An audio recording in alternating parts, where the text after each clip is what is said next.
So we transition into the age of modernism, and this begins about 1860. And the first one that we're going to look at is Impressionism and Pointillism.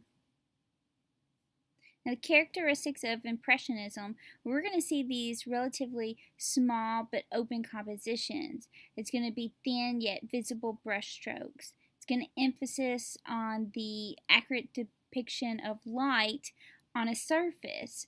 So we're going to see ordinary subject matter, and the inclusion of movement is a crucial element. And, you know, with realism and everything that happened in the Renaissance, well, everything just got to be so realistic and so good. But then photography comes along, and photography can capture these images that people used to have to rely on paintings to get. So now there's not a need for artists to accurately depict something. So now they can move away from that and they can start concentrating on other things. And the Impressionists are really into color theories and how light is hitting the surface. So they're going to move away from depicting realism. Impressionism is a theory or a style of painting that originated in France during the 1870s, characterized by the concentration on immediate visual impression of a scene and by the use of unmixed primary colors with small strokes to kind of simulate the actual reflected light. And the first person who led this movement is Manet. And you remember, we spoke about him in the realism movement, and he began there and transitioned into Impressionism because they wanted to do something different. They wanted to break tradition and start to look elsewhere, and Manet is the one who starts this. We're looking at his painting, Marsaut with Violet Flowers. Now this is a model, a Marsaut, who we're going to talk about later on. She's a young painter with whom he shared a deep friendship with, and who would one day marry one of his brothers. So rather than using the uniform light that he employed in his portraits, Manet chose here to light his model vividly from the side so that Marsaut's face seemed to be all in light and shadow. She is represented with these black eyes, but in fact they were green. She is dressed in all black with a matching hat to kind of enhance her Spanish culture. We saw Manet emerge from the realism movement with Luncheon on the Grass, and he transitions into this impressionistic movement quite well.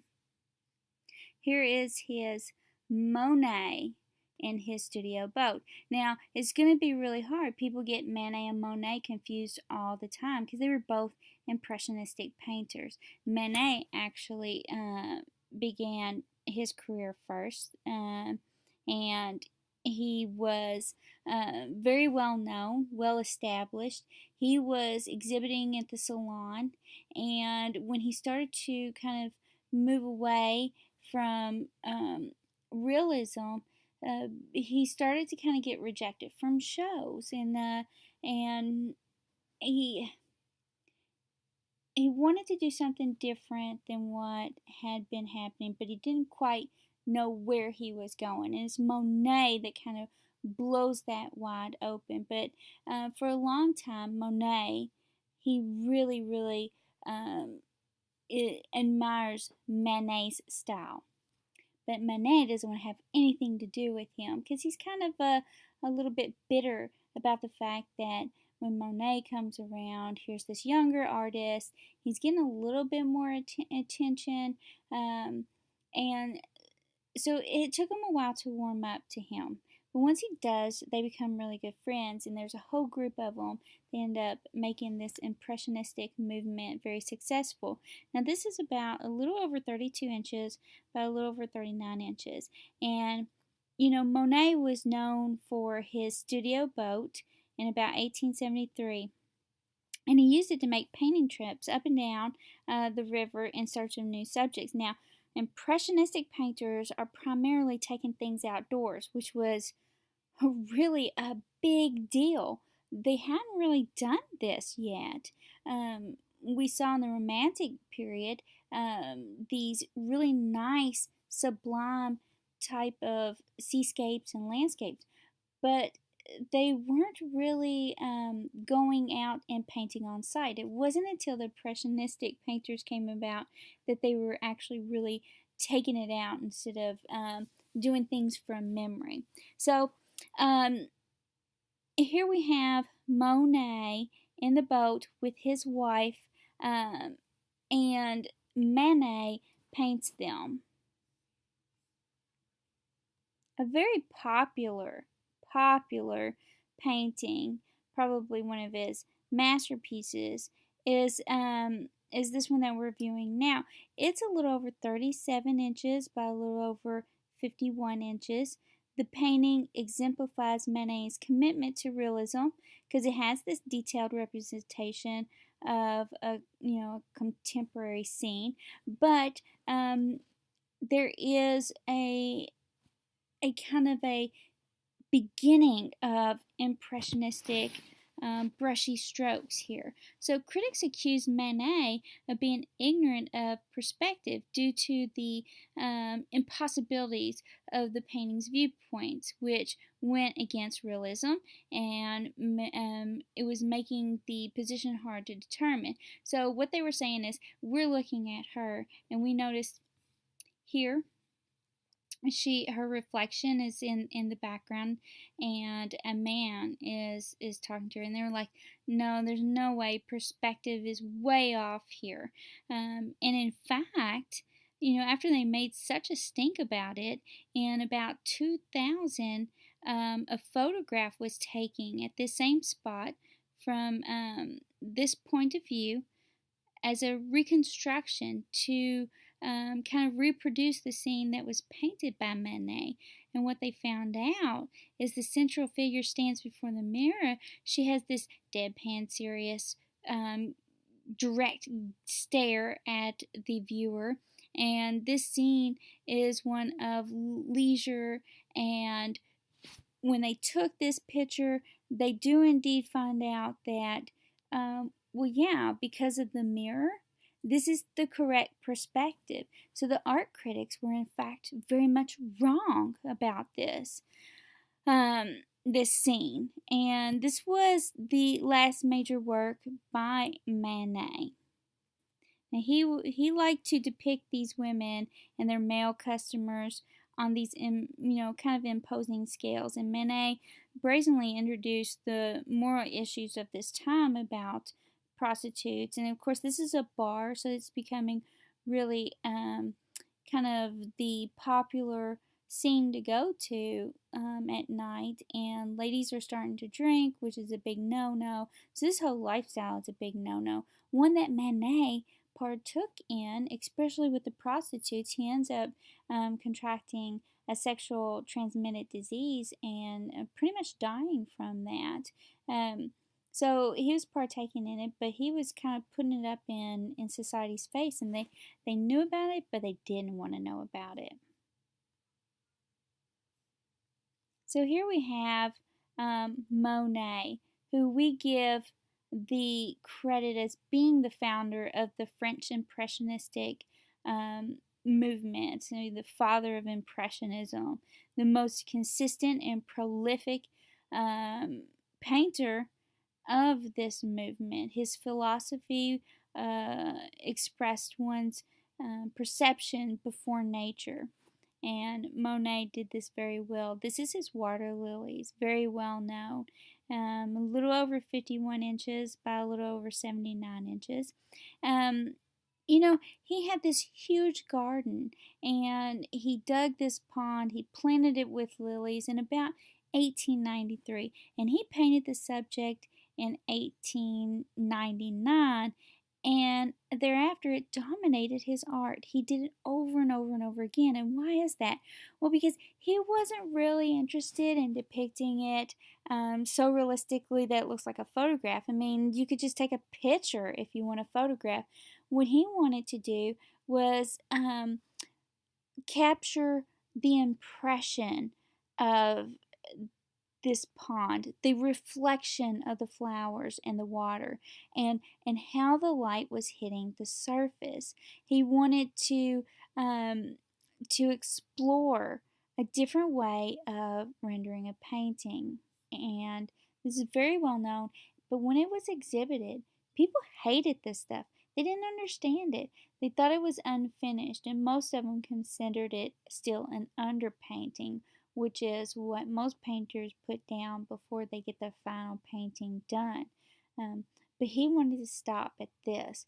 You know, no underpainting. He's working very quickly. He's outside.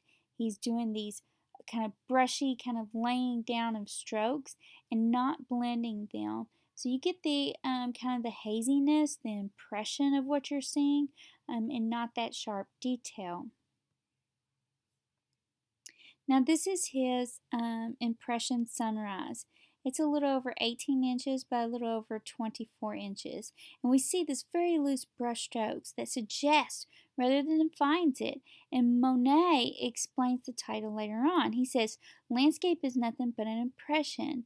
And this is the label that he gets it because this is how he sees it. What are we looking at here? Well, his technique fell under very harsh criticism, and it was, even though he had a large following of fellow artists that loved this style, that saw it and thought, well, hey, I want to paint this way as well, the art critics, they really hadn't caught up to it yet. They were still stuck in the old tradition. And it has this really peaceful tone, very calm feeling, this misty marine kind of scenery. Slightly below the center of the painting, this small rowboat with two indistinct figures floats in the bay. Its early morning sun is depicted rising over this foggy harbor with ships and other various boats at port.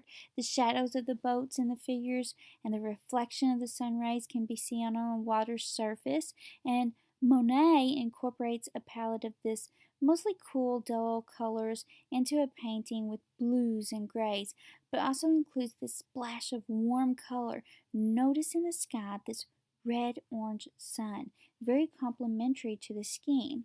And this is very noticeably bright color. It just kind of draws your attention. It becomes the focal point of the painting, which is the sun.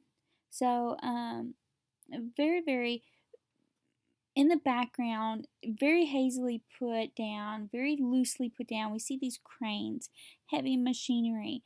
They can be kind of detected to the right side of the painting. And the emissions of the factory ships and machinery mixed with these early rays of the sun kind of generate a sort of beauty that is both surprising and seductive, but kind of sad as well, with the progress of cities. So off in the distance, more vertical forms break the horizon. Chimneys from various factories and the mast of a ship may also be observed. Now, one of the things that he's really well known for is his haystacks, and he did a series of these. So the primary subject of all these paintings in the series are, in fact, stacks of hay in a field after the harvest season. The title refers primarily to about 25 canvas series that began at the end of summer of 1890 and continued through the following spring, using the year's harvest.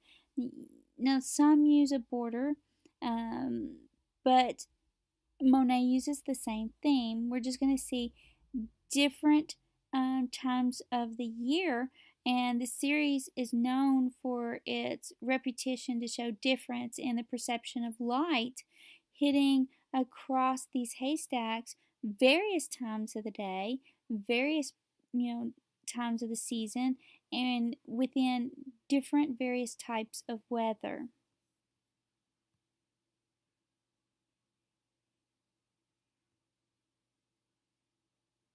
And here's just a few examples.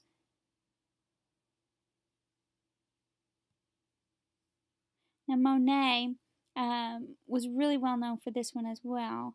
A woman with the umbrella.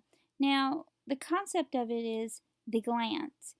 It conveys this sensation of a snapshot in time, very loosely done.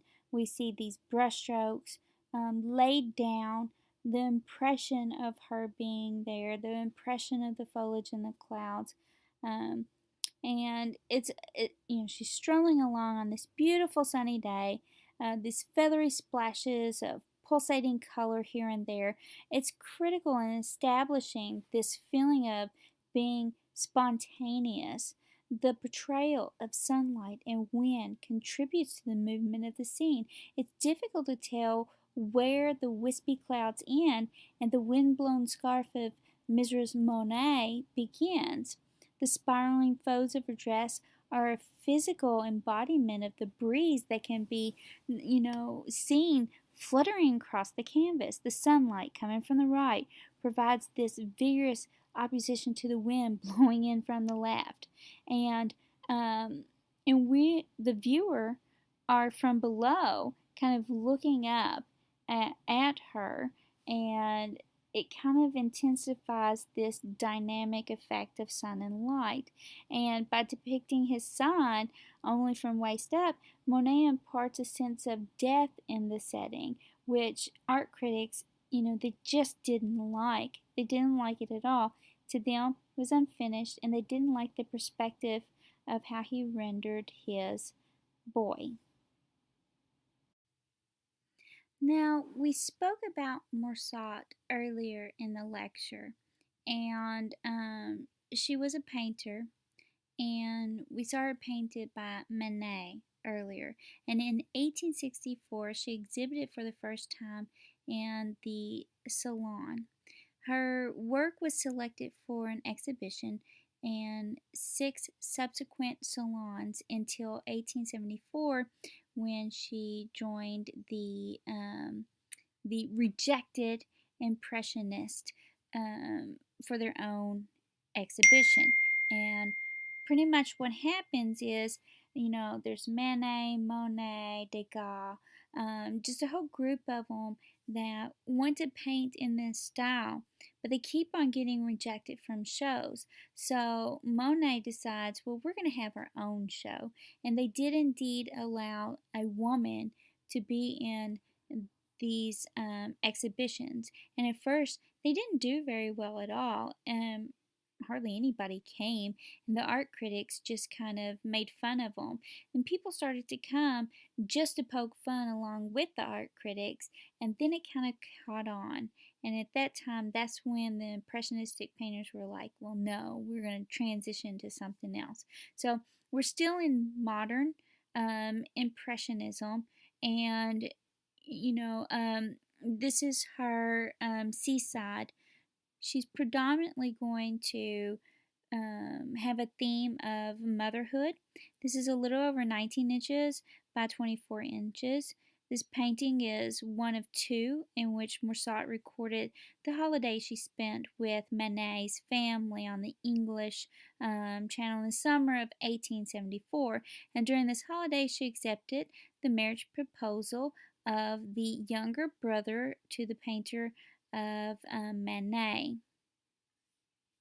Now here is a very tender moment that we're looking at called the cradle, 22 inches by 18 inches. It shows one of the artist's sisters watching over her sleeping daughter. And this is the first image really of motherhood, done well before Mary Cassatt, who we will talk about later on in this lecture. So we see this mother's gaze, her bent left arm, a mirror image of the child's arm. The baby's closed eyes kind of form a diagonal line, which is further accentuated by the movement of the curtain in the background. And these diagonal lines link the mother to her child. It's the gesture, the drawing the neck curtain, the cradle, the mother with the baby, all these kind of spontaneous kind of moments. We see this, we feel the intimacy, we feel the protective love expressed in this painting, and that is the meaning of paintings at this time, was to move past realistic depiction and start showing the emotional side.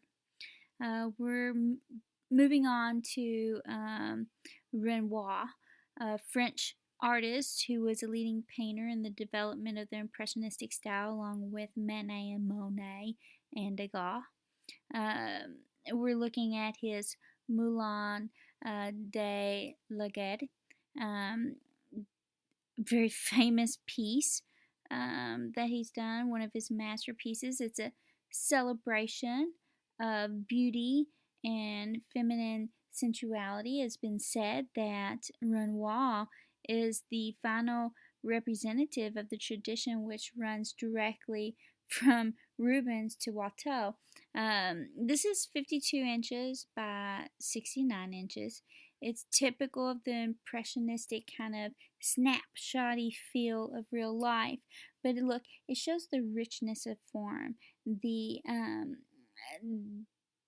movement of the brushstroke, this flickering light as the crowd interacts and having fun. And along with this new kind of wealth that's coming along, we moved away from the church and government having all the wealth to now these people are starting to gain a little bit of money by working really hard, and so now they're able to kind of have a lavish lifestyle, and that's what the impressionistic painters were about capturing.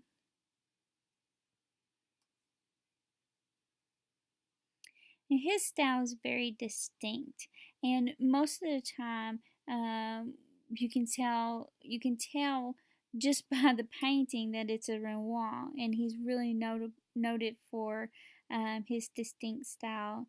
So this is just another example of his paintings. Now, Degas, who was also kind of in this group of impressionistic painters, but kind of odd one as well. He wanted to distance himself from the impressionistic painters. He constantly was saying that he was doing something different from everybody else. And while that's not altogether true, yes, he had a distinct style, but it was still in the impressionistic manner. So Degas was a French artist famous for his paintings, but he also did sculptures, prints, and drawings. He's especially identified with the subject of dance, and more than half of his works depict dancers of ballet. He is regarded as one of the founders of the Impressionism. He rejected this term. He preferred to be called a realist, or even something different than that, and yet that would never take hold. He was a superb draftsman, and he mastered depicting movement, as can be seen in his rendition of the dancers, which is a subject that he did quite often, and he's very noted for. He's also noted for some paintings of his female nudes. His portraits are notable for their psychological complexity and for their portrayal of this kind of human isolation. Now, he began to paint early in life, and by the time he graduated in 1853 at the age of 18, he kind of turned his room into an artist's studio, and his father expected him to go to law school, but Degas, and he tried it, but he applied just very little effort to his studies. And in 1855, he meets Angres, who he looked up to, and whose advice he never forgot, to draw the lines and to become a good artist. And so that's what he wanted to do. And we're looking at the rehearsal. A little over 18 inches by 24 inches is one of many compositions devoted to dance. and that the artist produced in the 1870s. So he's fascinated with the human body, the rigorous discipline of the ballet imposed on him.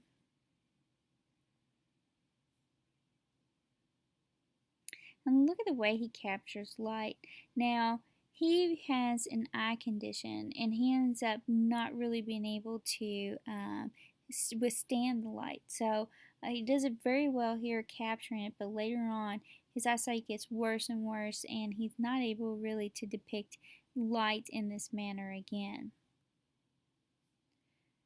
Now this is Degas, but it always always mix this one up with a Cassatt painting because it's so similar. So here we have this kind of very minute observation of an intimate, everyday gesture of a woman taking a bath, and this is the bathtub. It's a far cry from the traditional romantic scenes of the ladies in their bathroom. This young woman poses in such a manner that art critics, they just trash this like you wouldn't believe. They're saying it's too animalistic, and the crouching of it is something from antiquity. It's not right. It's not proper. So and it has a very Japanese style perspective, very plunging view, which makes this pastel piece one of Degas' most accomplished works, but very similar to a Cassatt, who was also influenced by the Japanese style. Now here's the one that he is most known for, and that's The Drinker. And here Degas paints these two individuals. They're sitting side by side in a cafe, completely disconnected from one another, not communicating in any way. They're kind of wallowing in their isolation. This is probably very early morning. It's typical of impressionistic paintings. It looks like a snapshot of a scene anyone might run into on the street coming inside the restaurant. It's a moment of life, and they were interested in depicting that of the urban lifestyle and the lives in the cafes and these bars and these get-togethers. So we still see the influence of Japanese prints can be seen from the placement of the table in front at an odd angle that is kind of blocking the viewer's way into the picture. And these geometric shapes of the table, they lead us into the composition. And the placement of the woman almost slightly off center can also be attributed to Japanese prints. The tables are actually geometric shapes. Notice they don't have legs, and with the folded newspaper kind of forming a bridge between two of them. It's kind of strange. So the drink in front of the woman is very well known at this time. It's a light green color, and the water jug sitting on the table next to her are very common at this time. She looks frazzled. Her shoulders stoop. Her clothing and hat seem to be a little bit in a disarray. Her feet apart. Kind of a lost soul, one who has no life outside of the cafe right now. It's very well documented that at this time women started to drink this popular drink and started to become quite addictive and led to some strange behavior. So the whole canvas is worked in these earth tones with muted, limited palette, adding to the sense of despair of this woman. So it's a big issue of this day for ladies to be drinking, and it was frowned upon. Later on, being prohibited because it had this addicting quality that led to hallucinations. So the man leaning on the table is completely is not even aware of the woman, and we can tell that it's morning by the light entering from the right side, so they may have been here all night long or right after partying, so to speak. So Degas carefully composes the scene of real life and painted it in his studio with an actress, and posing as the model. And he's criticized for his use of using models that were easily recognized to the public, and they were deemed as troublemakers.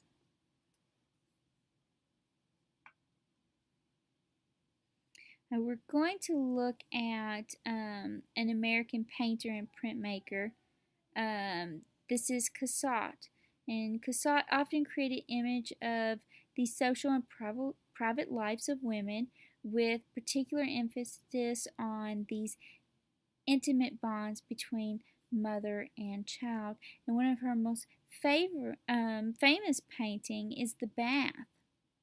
It's a little over 39 inches by 26 inches. Had the pleasure of seeing this at the Chicago Institute, and it's a beautiful, wonderful little painting. The female figure holds up the child firmly and protectively with her left hand, while the other one carefully washes the child's feet. And this small, chubby left arm of the child braces against the mother's thigh, while the other hand is clamped firmly on the child's own thigh. The mother's right hand presses firmly but gently on the foot of the basin, mimicking the child's own pressure of the thigh. And to indicate death, Cassatt painted the faces to recede in space, so it's almost as we're looking down upon them. The paint strokes are layered and rough. They create thick lines, and the outlines of the figures stand them apart from the pattern background, which is very much influenced by Japanese prints. So Cassatt is known for her imagery of motherhood, but also for friendship as well. We're seeing the tea here, a moment, two ladies get together, they're having tea time. Notice the reflection of these of the silver on the table. The pattern in the back, very much that of the Japanese influence, the patterning on the sofa as well. Now we're looking at Whistler. This is Nocturne in Black and Gold, also known as the Falling Rocket. He was an American-born but British-based artist. So he opposed traditional painting, and he was famous for his paintings that kind of was more about arrangements instead of about the narrative. And this is a little over 23 inches by a little over 18 inches. What mattered most to early American art was what could be read on the surface, the narrative, clarity, the illusion of detail and realism. So straightforward moral instruction, and it's not here. So when did this change? This is fundamentally composed of bleak tones. Look at this, three main colors, blue, green, and yellow. This restriction in the use of colors and of the piece develops this muted yet harmonious composition. We see the billowing smoke gives the viewer a clear distinction between the water and the sky. There's a separation that blurs into this kind of cohesive, somber space. This kind of avalanche of fog that represents the rocket of the title. When it was first exhibited at the London Gallery, art critics deemed the painting too incomprehensible, and they even felt it was very insulting to the public. Art critic dismissed Whistler's effort and said it was a flinging pot of paint in the public's face, and that it contained no social value.